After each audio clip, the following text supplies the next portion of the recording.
예. 자, 두 번째 시간, 이제 이번에는, 그렇게 하도록 합니다. 자, 1페이지 이제 13절. 영문 밖에서 고난을 받으셨느니라. 그 뜻은 영적 애굽, 영적 소돔에서 죽임당한 것에 대한 예표, 모형적인 얘기를 지금 서신서에서 해놓고 계시록에 가서는 구체적으로 영적인 애굽, 영적인 소돔에서 예수님이 죽었다 이렇게 해놨어요. 네. 그러니까 영적인 애굽이나 영적인 소돔이라고 하는 것은 말씀을 세상에서 이루어야 되기 때문에 영문 밖이라고 하는 개념이 세상을 말한다라고 이해하시면 쉬운 거예요. 세상에서 우리도 그러니까 말씀만 받았는데 세상에서는 고난을 안 받아.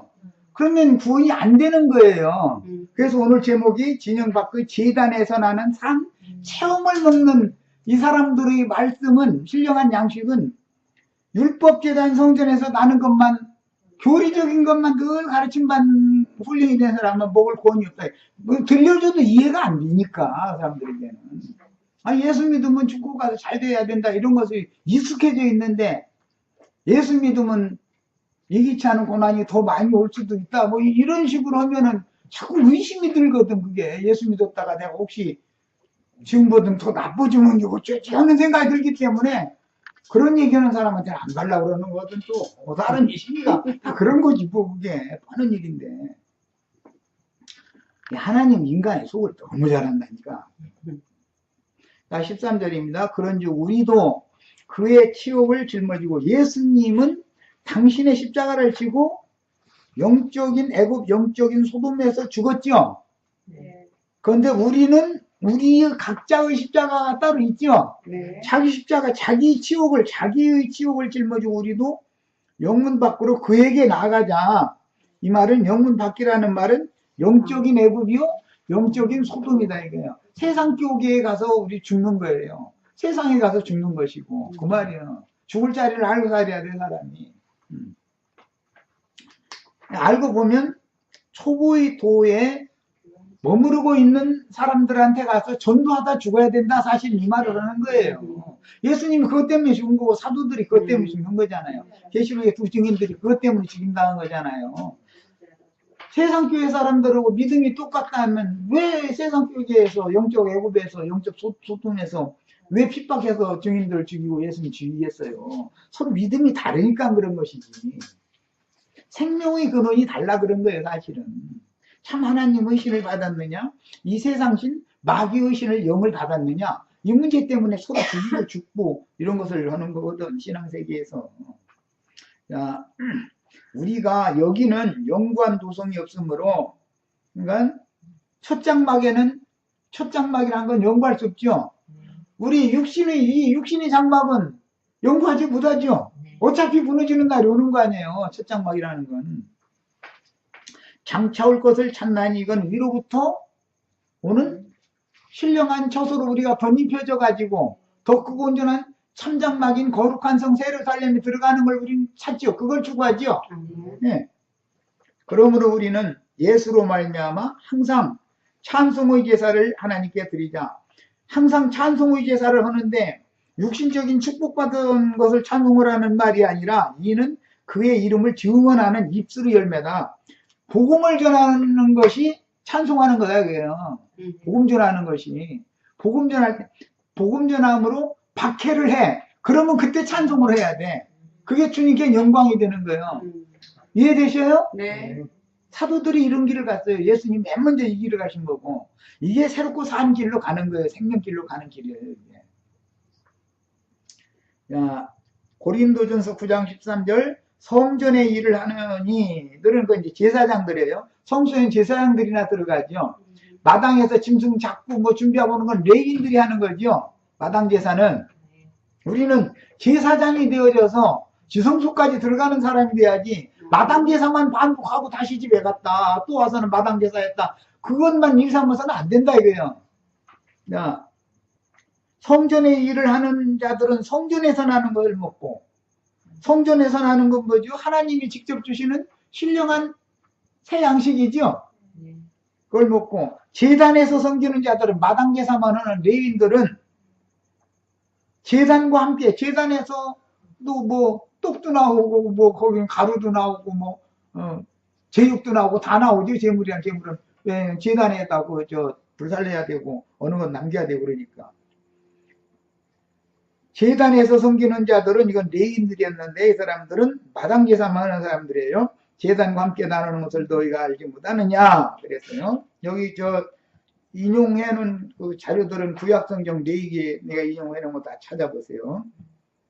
자, 성막 안의 번제단과 율법 사람이 손으로 지은 성막 안에는 마당에 번제단이 있었죠. 네. 거기서 나는 것만을 먹는 사람들이 있는데 실제로는 재버리는 초소, 진 밖에 거룩한 초소를 준비해 놔가지고 거기다가 재를 버리는 거예요. 성막 마당에서 번제 제사를 하고 나서 남은 재를 부삽과 불대접 가지고 불그릇에다가 담아가지고 임시 보관했다가 실제로는 진영 밖으로 나가서 거룩한 곳에다가 재를 이렇게 보관해 놔두죠. 그러다 1년 1차씩 이제 목욕을 하는 목욕절기가 오는 거예요. 말하자면 대속죄절이 오는 거예요. 그럼 모든 백성들이 그 재를 퍼다가 흐르는 물떠다가서 제사장들에게 물을 뿌려주는 거예요. 그런데 예수님은 주님의 말씀, 내가 너에게 가르쳐준 말로 너희는 이미 목욕을 했다. 예수님의 말씀이 잿물 뿌리는 말씀이죠. 찌든 때 종교적인 관념이 뺏겨져 나가는 잿물을 예수님이 오셔서 뿌려준 거다 이거예요. 다 이게 이제 신약의 제사는 실현이기 때문에 그 얘기를 한 거예요.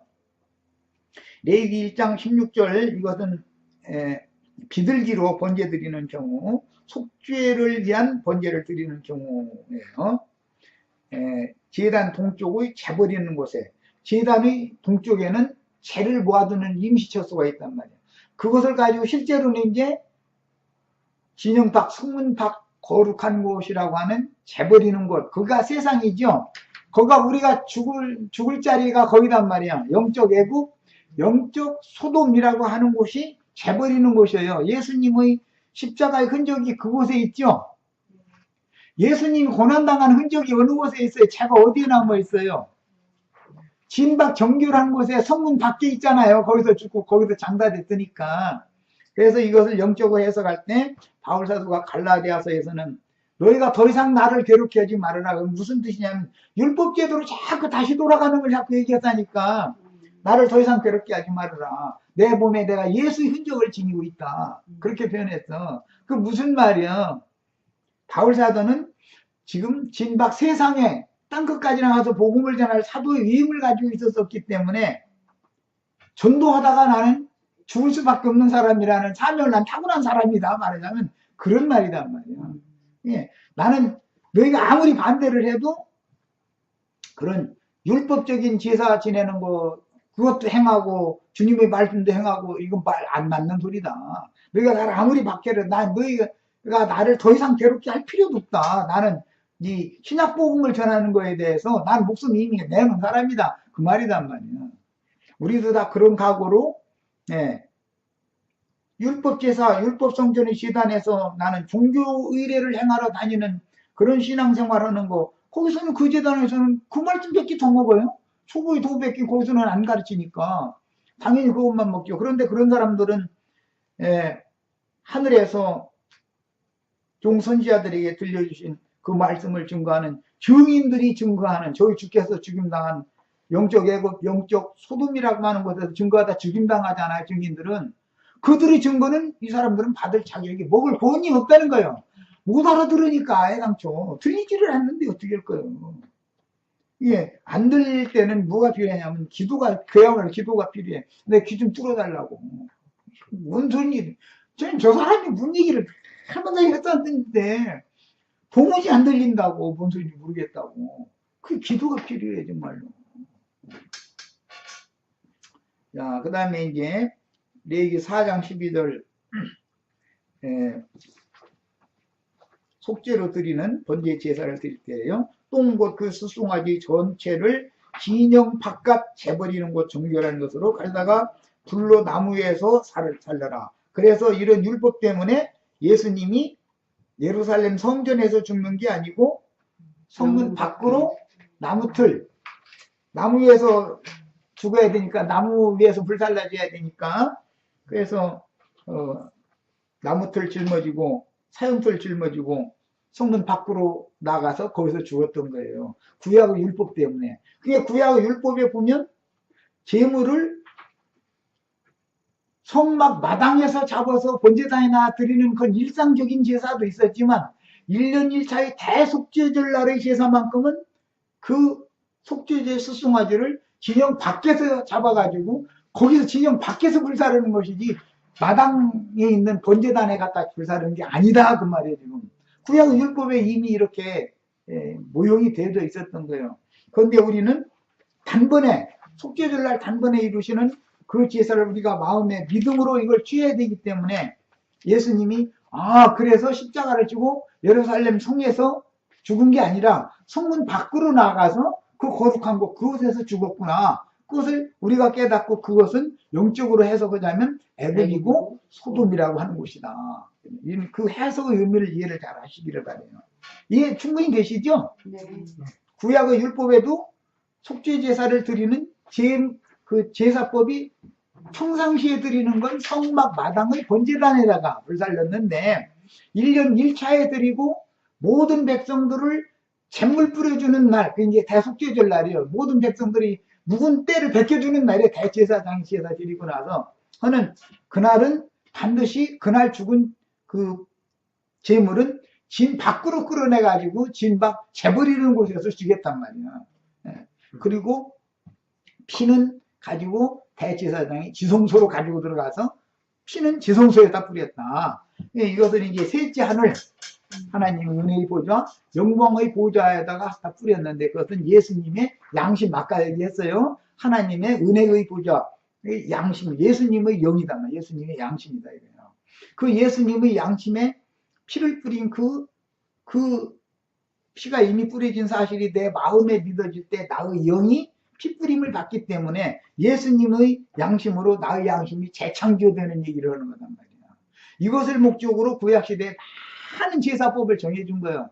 그런데 그냥 구약시대에 하던 모든 제사법에 대해서 문자대로 그거를 계속 하려고 하는 것이 오늘날 성당이나 예배당에서 행하는 말하자면 형식적인 종교 의례를 행하는 예배 아니냐 이 말이에요. 제사라는 건 예배를 상징하는 거니까 오늘날 하자면. 이런 것에 대해서 이치를 깨닫는 게 중요해요. 이렇게 참제사는 가장 중요한 것이 뭐예요? 사람이 양심을 온전케 하는 거죠. 죽었던 양심을 살려놓는 거예요. 그게 제사의 목적이에요. 구약시대 그 많은 제사의 목적이 뭐라고요? 내 죽었던 양심을 다시 살리는 거예요. 그 살려주는 영이 되셨다라는 말이 뭐라는 뜻이에요? 나의 영을 살린다는 건 내 죽은 양심을 부패하고 더러운 양심을 깨끗게 청소하고 재창조한다 그 말이란 말이에요. 양심을 새롭게 하는 거예요. 양심을. 이것이 제사의 목적이에요. 근데 제사의 목적이라는 말은 예배를 하는 목적이 뭐예요? 오늘 우리가 모여서 말씀을 찬송하고 예배를 하는 목적이 뭐예요? 하나님께 예배한다고 말씀을 찬송하고 말씀을 예배한다 그 말이잖아요. 목적이 뭐예요? 내 더럽혀진 양심을 새로 씻음 받으려고 지금 말씀의 불로 씻음 받으려고 오늘 모임에 참석한 거란 말이에요. 우리는 이 제물을 먹을 수 있는 권이 있지만 뭔 소리인지 알아듣는 사람은 영 못 알아듣겠으면 여기서 이 재단에서 나오는 신령한 음식을 저 사람들은 먹을 수 없다 이거예요. 자기네 그 첫 장막에서 계속 예배하는 것이 습관화된 사람들은 여기 갖다 데려다 앉혀놔봐도 조식조식 졸다가 나중에는 승질내버려. 가서는 자기가 못 알아들었다고 좀 더 물어보면서 좀 들어보겠다 이렇게 하면 얼마나 좋겠어요. 그런데 그렇게 안 해요. 자기네들이 지금까지 신앙생활 하던 것이 조성된 것이기 때문에 자기네들의 생각과 틀리면 그 이단이더만 이래버려요. 예배당에 수십 년을 다녔어도 양심이 핏부림을 받아서 깨끗게 되어지고 재창조된 새로운 피조물이 된 사실이 확실하지 않으면 다 소용없는 소리 하는 거예요. 다 소용없는 소리 하는 거예요. 예배 백날하면 뭐래? 양심이 재창조되어지고 양심을 마음이 부패하니까 양심까지도 영향을 받아 자꾸 더럽힘을 당하잖아요. 그러니까 계속 씻어야 되잖아. 제단 앞에 나와서 그 거룩한 물로, 잿물로. 그럼 우리 이 모임에 그래서 참석하는 거예요. 이런 이치를 알고 신앙생활을 해야 된다. 자, 이제 읽어나가겠습니다. 사람의 영은 죄로 인하여 하나님과 차단되어 하늘의 지혜와 명철함이 가려지고 하나님의 생명에서 떠나 육신의 생각의 지배를 받으므로 그 생명은 양심상으로 이미 죽어서 혈육에서 역사하는 죄의 능력과 권세를 이길 만한 아무런 능력이 없었었다. 죄의 유혹이 있을 때 옛사람의 양심 가지고는 죄의 유혹을 이길 수 있어요? 없어요? 마음뿐이지 안 되죠? 양심이 죽은 것은 아무 능력이 없는 거예요. 죽어 있는데 산채하는 것일 뿐이지 실제는 죽은 양심이 죽은 것이 무슨 능력이 있어. 이게 살아서 역동적으로 활동을 해야 죄의 유혹이 있을 때 과감하게 단호하게 뿌리칠 건 딱 뿌리치고 받아들여야 될 건 무조건 오순종으로 받아들이고 성경에 그렇다 하면 말씀 앞에 무조건 순종이 돼야 되는 거거든.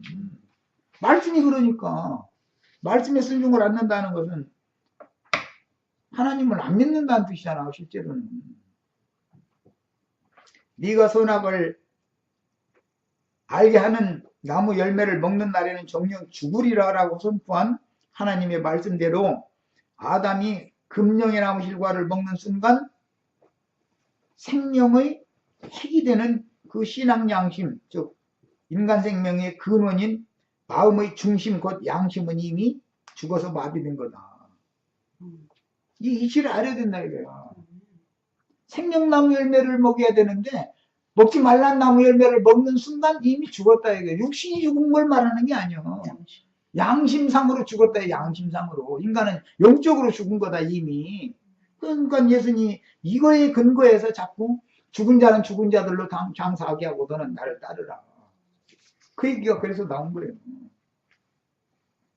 그 마음은 부패로 돌아갔기 때문에 양심이 근원적인 생명의 핵인 신앙 양심이 마비되어져 가지고 영적으로 죽은 사람은 양심이 제어를 못 해주기 때문에 마음도 부패로 돌아가게 돼 있다 이거예요. 인간의 마음이라는 건. 그래서 그런 거예요. 양심이 살아서 활동하면은 마음이 지킴을 받지요. 근데 마음이 지킴을 받지 못한 원인은 왜 그러냐. 양심이 무능력하다 이거예요. 인간의 영이. 그러니까 마음에 죄의 유혹이 들어오면은 꼼짝 못하고 자꾸 받아들이는 거예요. 야, 사람의 생명의 핵인 양심이 생명력을 잃었지만 문제는 마귀에게 거짓의 아비가 뭐예요? 뭘 속이는 거예요? 하나님은 그거 먹으면 정령 죽는다는 거잖아요. 그런데 마귀는 너 그거 먹어도 절대 안 죽는다 그러죠?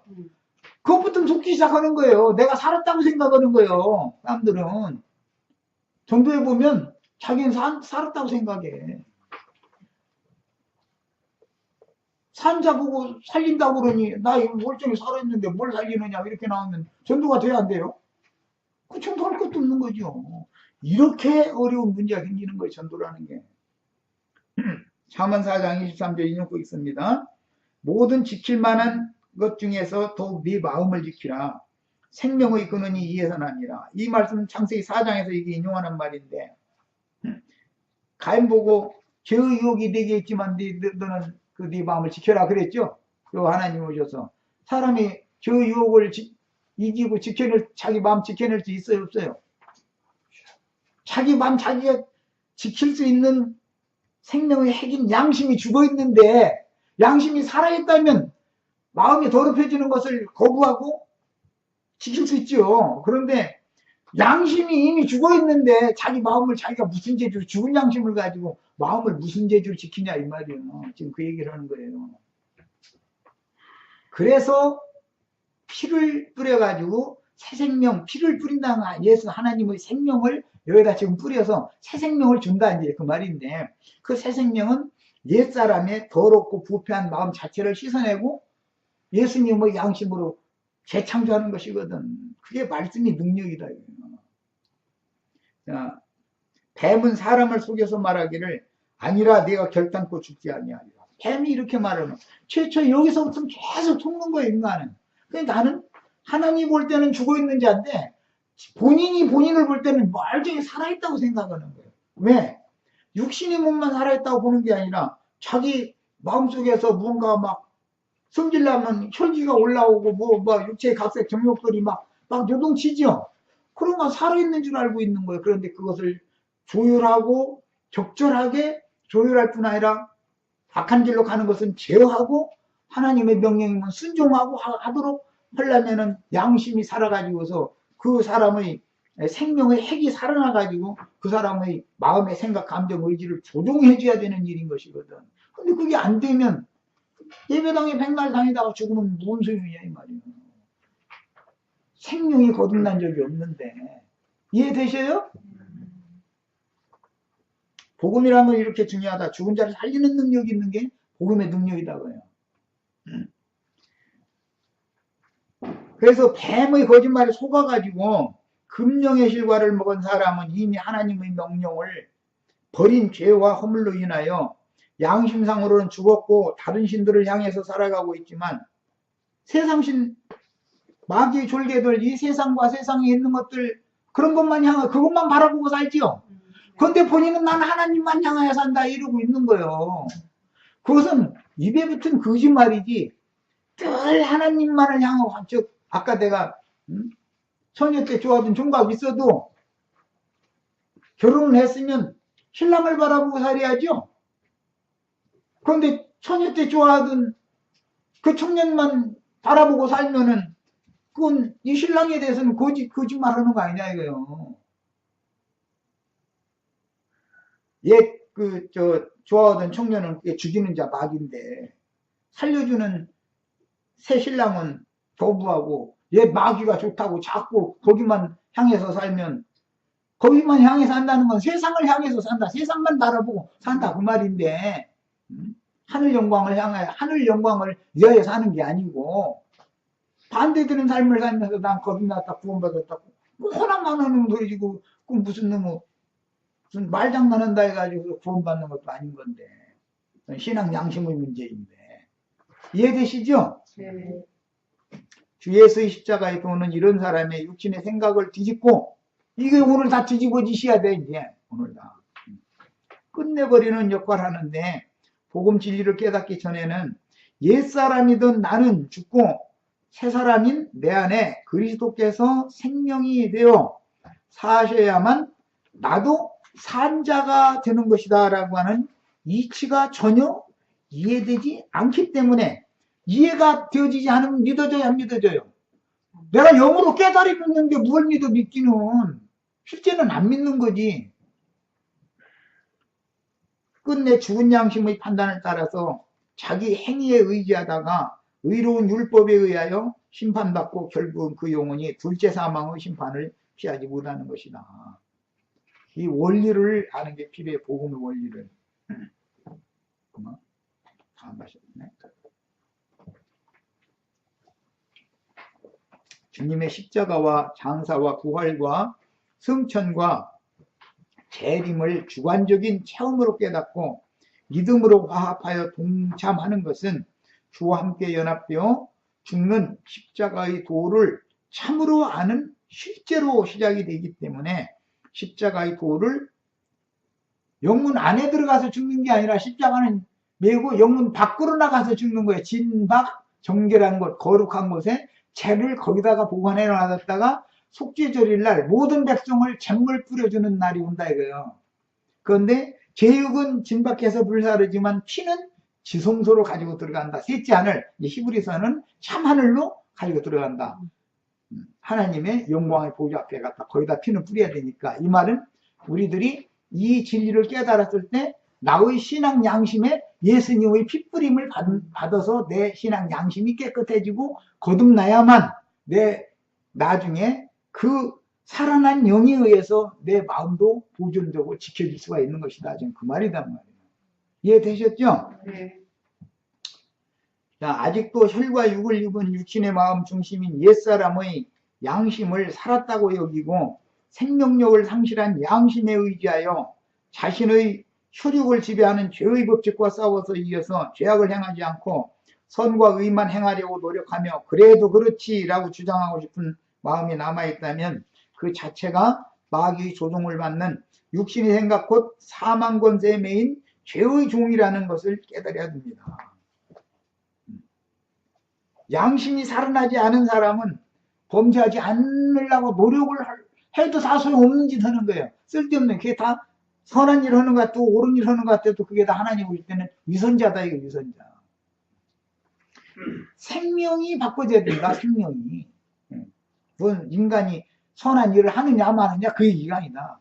마침 우리 이제 곧 마태복음 부자 청년 내가 무슨 선한 일을 향하여야 영생을 얻습니까? 이제 그 질문하고 딱 이게 이제 맞아 들어가네. 이 사람도 집을 하다 보면 이게 그냥 그 말씀이 딱딱 맞아 들어가더만.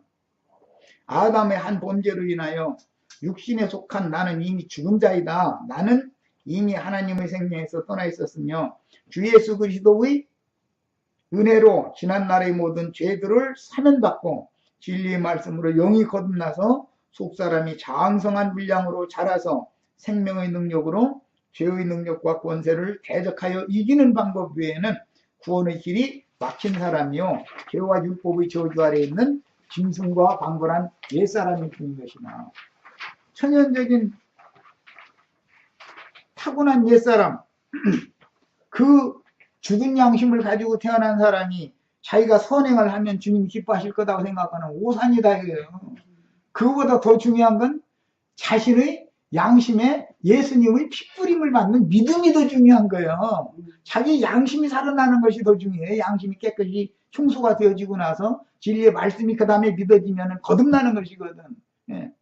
이게 이 순서가 더 중요한 거예요. 구속이 있고 그 다음에 거듭남이 있는 것이거든.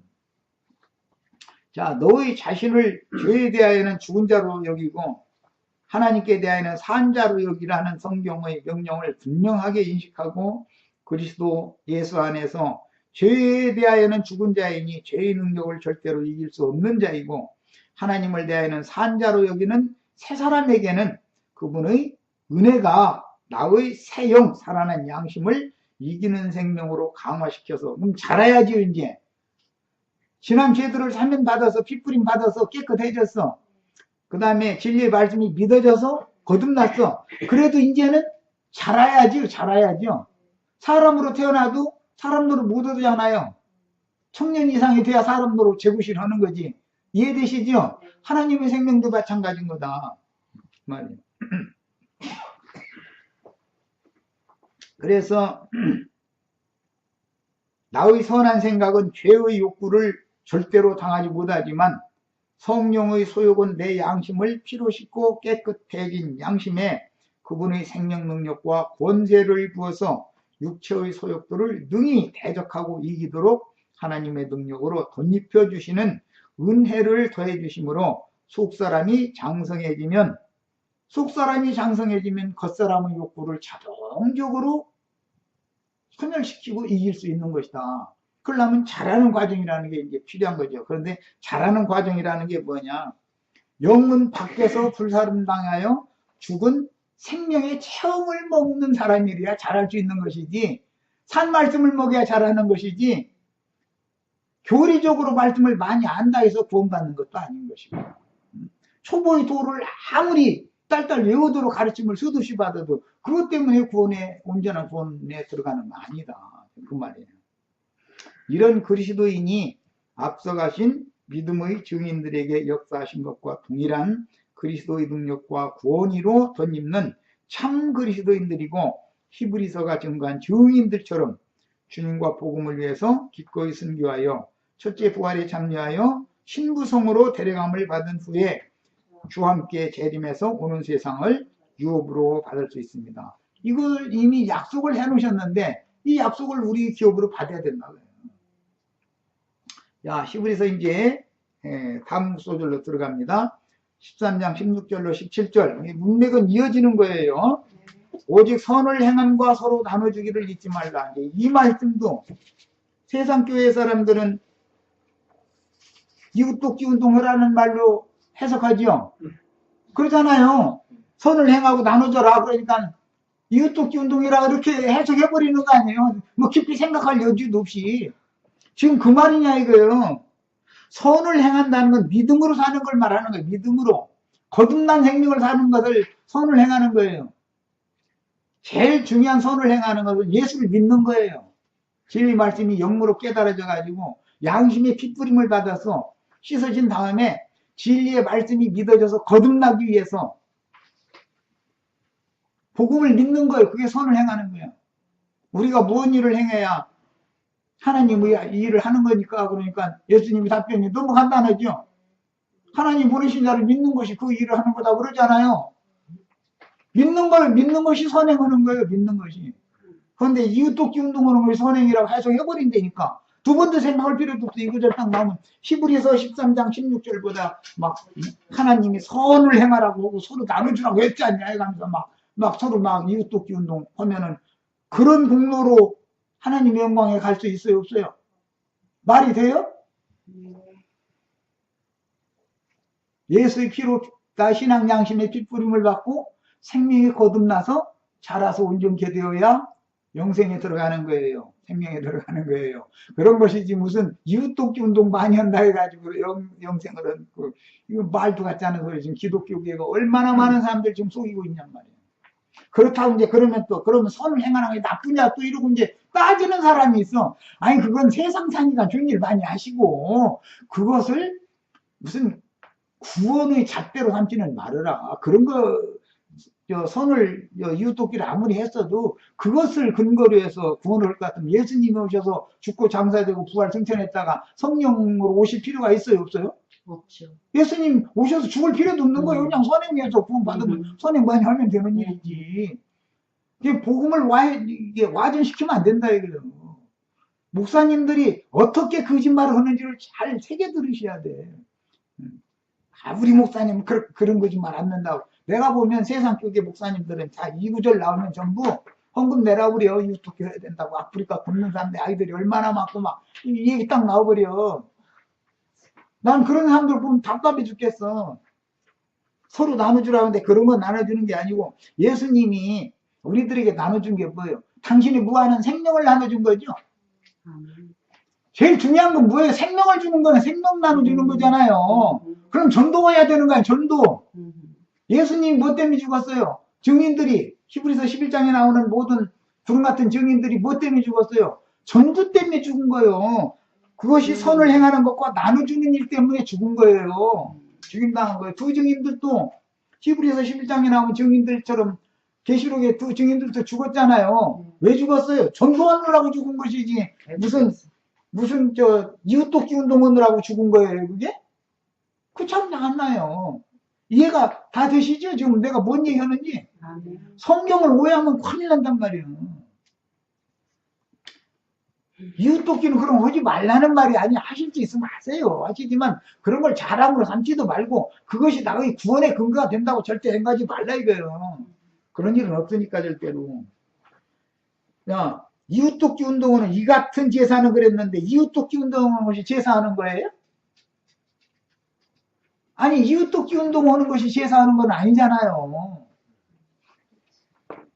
복음의 제사장이 복음 전하는 것이 제사하는 거죠. 나도 한 형제 지금 여기 와서 지금 제사하느라고 이러고 있죠. 우리 형제 자매님들 예수님의 양심으로 형제 자매님들 양심에 지금 내가 피 뿌려주고 있는 중이야. 제사하고 있는 중이야. 그러면 마음을 열고 내 양심이 또 더럽혀져 있는데 형제님 마침 잘 오셨습니다. 피 좀 많이 뿌려주세요 해가지고 7번까지 그냥 완전히 그냥 깨끗이 써질 때까지 뿌려주셔가지고 아주 깨끗하게 해달라고. 이것을 믿음으로 받아야 제사가 이루어지는 거 아니냐, 이 말이에요. 나도 현재가 혼자 막 피를 뿌리는데, 이거 그 귀찮은 거 말이야. 하지 말라고. 잃어버리면 곤란한 얘기지, 뭐. 곤란은 얼마나 괜히 온 거지, 뭐. 비빔밥이 아깝지. 너희를 인도하는 자들에게 순종하고 복종하라. 이러면 이 사람들이 뭐예요? 선을 행하는 자들이고, 나눠주고, 제사하는 자들이었죠? 온전한 제사장들이잖아요. 예비단 목사님들을 말하는 게 아니에요. 이게 진리를 증거하다 순교하는 사람들, 증인들을 말하는 소리지. 저희는 너희 영혼을 위하여 아까 내가 얘기했죠. 한 영혼이라도 정말로 예수님의 핏부림을 받고 진리 말씀이 영으로 깨달아져 가지고 믿음으로 받아들여 가지고 그 영혼이 청결한 신앙 양심에 근거해서 거듭나는 거, 이것을 목적으로 목회를 하고 전도를 하는 것도 그걸 목적으로 하는지, 사람이 군으로 보여가지고 자기 생계 유지도 할 겸해서 사람들 많이 모아서 영광도 받을 겸 그걸 목적으로 그러는지는, 본인이 주님 앞에서, 목사님들 본인이 주님과 한번 이렇게 본인의 양심이라는 게 잣대 아니요, 저울이고, 주님의 저울에 주님의 그 잣대 재보고 다뤄보고 다 해보면 아는 일이지 뭐. 그 다음에 인도자들은 자기가 회개, 청산을 자기가 할 사람인 것처럼, 형제 자매님들이 양심이 더러워져 있어. 그러면 나에게 맡긴 양무리는 내가 책임져야 되잖아요. 목자니까. 그게 사명인데, 그 사람은. 이런 깨어있는 마음으로 해야지, 즐거움으로 이 일을 하게 해야지, 근심으로 하게 하지 말라라는 말은, 옛버러쟁이를 안 버리면 근심으로 할 수밖에 없죠. 말을 예를 들어서, 우리 저기 오자매님한테 오자매 시험 들으면 인이나 자매, 맨마다니까. 인이나 자매가 하는 짓을 보니까 그게 영 아니요. 그러면 이제 조용히 타일렀어. 그래도 또 가서, 나중에 들어보니까 또 그 짓을 또 해. 그러면은 또 얘기를 했어. 근데 나중에 보면 또 그랬대. 그러니까 예를 들어 3번, 4번 했으면 이제는 그만해야 되잖아. 그래도 안 바꿔지면 어떻게, 그 얘기를 하는 것이 그게 사람의 양심을 다루는, 영혼을 다루는 문제라는 것은 쉽게 말하기가 어려운 거예요. 잘못하면 정죄하는 말로 들릴 수밖에 없는 거니까. 인간의 양심을 터치하는 거는 정죄하는 말로 듣기가 쉽죠? 제일 어려운 말이에요, 그게. 그게 경성인 거예요. 그러면요. 그런데 그런 것을 근심하는 목자가 근심하는 마음으로 하지 않도록 해라. 그 말은 말 좀 잘 들어라. 그 말이잖아. 쉽게 말하자면.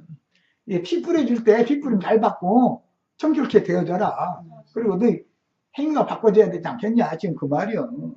그렇지 않으면 그렇게 유익한 종의 사역을 유익하게 받아들이지 않으면 너에게는 아무 유익이 없다. 그래서 예배당 열심히 다니고 뭐 그런다 해서 무슨 유익이 있는 게 아닌 거거든. 내 영혼 자체가 더럽혀지지 않고 보존되어지고 지킴받아서 하나님의 영광 앞에 담대하게 나갈 수 있게 되는, 이것이 중요한 문제인 것이지.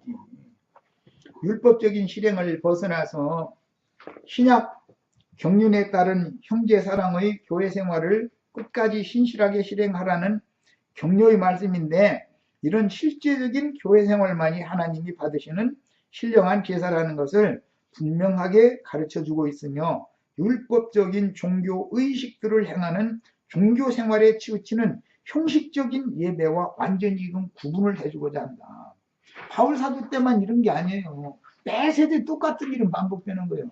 기독교계에 가서 그 가운데상에서 나오는, 그 재단에서 나오는 거 백날 먹어도 사람이 한 사람이나 온전히 되느냐 이 말이에요.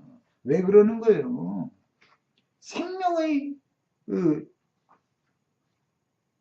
하나님의 생명으로 나아지는 이 문제부터 정확하게 시작을 해야 되고, 생명의 말씀으로 양육을 받아서 사람이 그 영혼이 건강해져야 되는데, 그렇지 않고 그냥 자꾸 하나님을 향하여, 즉 하늘 영광을 향하여 이를 바라보고 살게 만들어야 되는데, 땅에 그냥 세상 사에서 어떻게 하면 잘 될까, 뭐하면 이 사업하면 잘 될까, 저 사업하면 잘 될까, 날마다 땅만 향하여 살면서 무슨 놈 하나님을 향하여 산다고 입으로만 그런다 해서 그게 하나님 속나. 그게 바꿔야 돼. 빨리 돌아서야 되는 거 보고 회개라고 그래.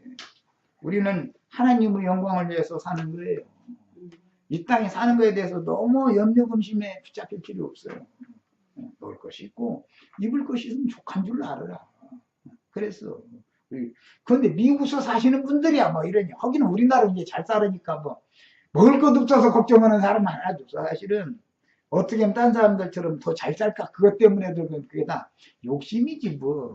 지금 현재 있는 것도 너무 감사하다고, 나에게는 너무 정말 감당하지 못할 만큼 너무 많이 주셨다고 이렇게 생각하고 살면 또 그게 은혜가 돼. 전에 내가 들은 얘기인데, 신문에서 본 얘기인데, 아마존 밀림에 있는 어떤 부족이 세계에서 만족도, 예, 조상의 일이잖아요. 그냥 저거 나뭇잎으로 앞만 좀 가리고 이러고 다니고 사는 사람들인데 행복하지 그냥 다 날마다. 그런데 미국 사람, 한국 사람 보고 당신 행복하냐고 물어보면은 난 불만이 더 많지 행복하지 않다고 답을 드립니다. 왜 그래요? 상대적으로 보니까 그런다 이래요. 상대적으로 깨사를. 주님이 지금 현재 주신 것만이 너무 정말 너무 많이 주셨다 이렇게 생각을 안 하니까 우리 다 이렇게 바꿔주시기를 바래요. 이것은 영의 문제야 이거는.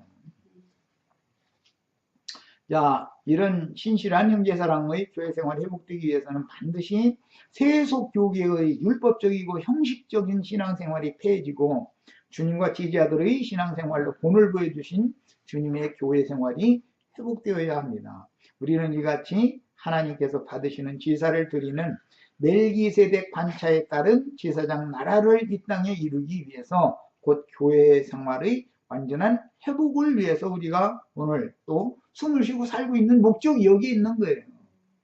자, 사람을 만나면 이런 것을 가르치시길 바래요. 초대교회 때 주님의 위임을 받은 인도자들이 오직 이 일을 위해서 신실하게 사역하다가 주님의 뒤를 따라 순교함으로 하나님께 영광을 돌리는 것과 같이 오늘 각지에 일어난 교회를 맡아서 인도하는 형제들은 교회 생활에 대한 분명한 이상을 보아야 하며 하나님이 받으시는 산 제사를 드리는 교회 생활을 위해서 죽기까지 신실하게 올바른 사역에 헌신을 해야 하겠습니다. 먼저 삼일체 교리, 예정론 교리, 그리고 사람의 손으로 지은 물질성전 관념과 각종 헌물과 헌금 제도가 모두 성경대로 회복되어야 하며 발람과 니골라당의 제도가 폐해지고 하늘아버지의 뜻대로 행하는 참 지자들인 주님의 형제, 자매, 모친인 하나님의 권속들로 그리스도의 몸을 세우는 신앙생활이 회복되어야 하겠습니다. 18절로 19절 나갑니다. 시간이 얼마 남아서 빨리빨리 해야 됩니다. 우리를 위하여 기도하라. 여기는 지금 이 편지는 바울 사도 일행이 밀레도에서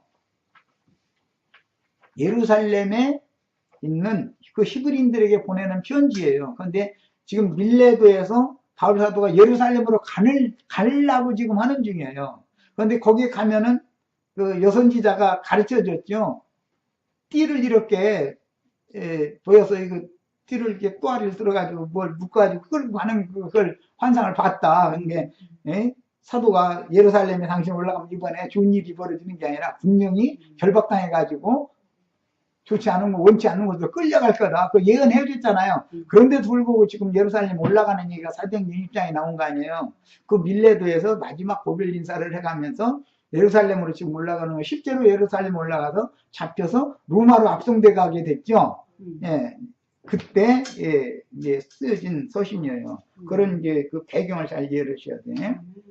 자, 우리가 모든 일에 선하게 행하려 함으로 우리에게 선한 양심이 있는 줄 확신하노니, 바울 사도가 자꾸 히브리서에서 이 양심을 이렇게 선한 양심이냐 악한 양심이냐 뭐 부패한 마음이냐 청결한 마음이냐 이런 것을 자꾸 대비시키는 것은 다 이유가 있는 거예요. 제사가 어떻게 실현되느냐를 말하고자 하는 거니까. 성전이라는 건 우리가 다 각 사람이 성전이죠. 우리는 다 성령의 전이 되었죠. 그러면 제일 중요한 것은 가장 깊은 내면인 영의 중추 기능을 하고 있는 양심이 청결케 되는 게 제일 중요한 거야. 그 다음에 마음의 생각이 부패했던 것이 청결하게 깨끗하게 다 씻어지는 게 이렇게 중요한 거예요. 성경은 제사를 하는 목적, 즉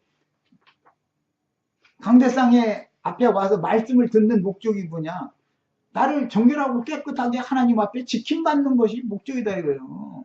그러라는 뜻으로 해놨더니 형식적인 종교 의례를 행하는 것으로 자꾸 그쪽으로만 하려고 하는 거예요. 그러니까 사도는 정말 그런 거 볼 때 성도들이 신앙생활을 그런 신앙생활을 볼 때 답답한 거죠. 지금 진리를 깨달은 사도는 내가 더 속히 너희에게, 이건 예루살렘 교회에 돌아가기 위하여 너희가 기도하기를 더 원하노라. 바울 사도는 그때 예루살렘에 올라가는 걸 그렇게 원했었어요. 그런데 사실은 그것도 하나님의 뜻이겠지. 마음에 자꾸 예루살렘에 올라가면 안 된다는데도 가고 싶은 마음을 준 것은 거기서 잡혀가가지고서 로마로 압송돼가지고 거기서 더 큰 일을 해야 되니까 더 넓은 세계에다 전도를 해야 되니까 하나님이 그런 마음을 발사되게 늦었겠지. 나도 뭐 예를 들어 내가 한국에서 그냥 잘 지내고 있는데 미국 이번에 다녀오고 싶다 그런데 어떤 저 선지자 와서 이번에 미국 가면 좋지 않은 일 당할 거라고 가지 말라 그러면 난 안 갈 것 같아.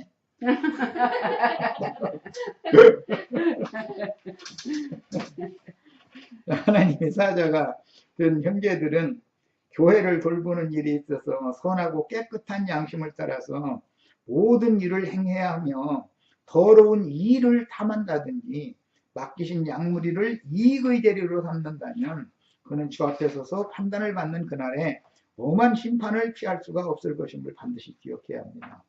하나님은 많이 받은 자에게는 많이 맡긴 자에게는 많이 내놓으라고 하신다는 거예요. 우리 형제 자매들 말씀을 많이 깨닫게 해주셨으면 많은 사명을, 큰 사명을 감당하라는 것이다라고 그렇게 받아들여야 되는 거죠. 13장 20절로 21절 빨리빨리 나갑니다. 양들의 큰 목자이신 우리 주 예수를 영원한 언약의 피로 죽은 자 가운데서 이끌어내신 평강의 하나님이, 이제 피부림 받는 얘기는 쭉 했으니까 이제 지금 말하고자 하는 의도, 이게 결론인데 이해가 되시죠 벌써? 평강의 하나님이 모든 선한 일이라는 건 예수를 믿는 것이 제일 선한 일이고, 피부림 받고 그 다음에 양심을 통해서, 청결한 양심을 통해서 마음의 부패를 지키는 거죠. 보존받는 거죠. 예. 주의 성령이 오셔서 나를 지킨다는 것은 내 마음과 양심을 지켜주는 걸 말한단 말이에요. 내 생각을 지켜주는 걸 말하는 거단 말이에요. 예. 제일 중요한 건 인간의 생각이 보존받는 거예요. 지킴받는 거예요. 생각이 풀어져 버리면 범죄 가운데 끌려갈 수밖에 없는 거예요. 그런데 그것이 안 풀어지게 하려면 양심이 살아나야 된다. 살아있는 양심이 살아서 활동을 해야만 능력이 있어서 이 생각이 흔들리지 않게 만들 수 있는 것이거든. 그 다음에 너희를 온전하게 하사 자기 뜻을 행하게 하시고 그 앞에 즐거운 것을 예수 그리스도로 말미암아 우리 가운데에서 이루시기를 원하노라. 여기 우리 가운데에서는 우리에게 장막이 있는데 저희는 우리 장막에서 먹을 권이 없다. 우리 가운데라는 건 신약복음을, 예수님 이룬 구속을 믿은 성도들의 모임이죠. 우리 가운데서 이루라라는 것은 교회 중에서 이루어지길 바란다 그 말이에요. 뭐 유대인들의 회에서는 이게 이루어지는 걸 바라지도 않아요. 이게 있을 수도 없는 거지. 유대인들의 회에서는 내 백성 거기서 나와라 그러는 것이지 거기서 뭘 이루시는 것도 아니에요. 세상 교회는 가야 소용없어요. 그러니까 세상 교회 가서 이런 얘기하면은 그 이상한 사람들이라고 그러고, 예수 믿으면 큰 예배 얹어가지고 많은 사람 모여가지고 막 헌금 내가지고 아프리카 말이고 가난한 나라 아이들 먹고 살 거 도와주고 그러는데 그게 뭐가 나쁘느냐? 나쁘다 하겠어요. 나쁜 게 아니라 뭐 좋은 일이지만 그것이 구원의 근거가 되는 거 아니단 말이에요. 그냥 그게 알아야 된단 말이에요. 말씀을 통해서 예수님의 핏부림을 나의 신앙 양심의 핏부림 받아서 양심이 정결해져야 그 다음에 나의 영이 거듭날 수가 있는 거다. 그래야 진리 말씀이 영으로 깨달아져야 되니까 청결한 양심이랑 똑같은 성경을 읽어도 영적으로 이게 그런 말이냐고 깨달음이 오는 거잖아요. 깨달아져야 믿어질 거 아니냔 말이에요. 깨닫고 묻는 걸 어떻게 믿어? 믿어서 구원받는다는 말이 뭐 애들 장난하는 얘기처럼 기독교식으로 그게 다 그런 식으로 그게 믿는 거예요. 그게 거짓 믿음이지. 주님의 종된 인도자들이 바라고 원하는 바는 오직 하나님께서 그리스도로 말미암아 형제들의 속 부분들의 하나님 자신의 형상을 이루어 하나님이 기뻐하시는 제사를 드릴 제사장들이 되기만을 염려하였으며 또 간절한 소원을 가지고 격려하고는 아멘이라고 하여 글을 일단 마쳤습니다. 그리고 나서 22절로 25절까지 말씀 이제 더 하는 말씀이 나오는데 이것은 시간이 너무 많이 지나서 우리 지체들이 얼마 남지 않았으니까 이거는 각자 꼭 이거 메시지 하다 이렇게 버리시지 말고 꼭 읽어보시고 마무리하시기 바랍니다. 히브리서를 또 할 수는 없으니까 이제 1시간 더 하면 그러니까 그냥 이걸로 이제 히브리서는 마칠 거예요. 모든 그 집회를 마치도록 하겠습니다.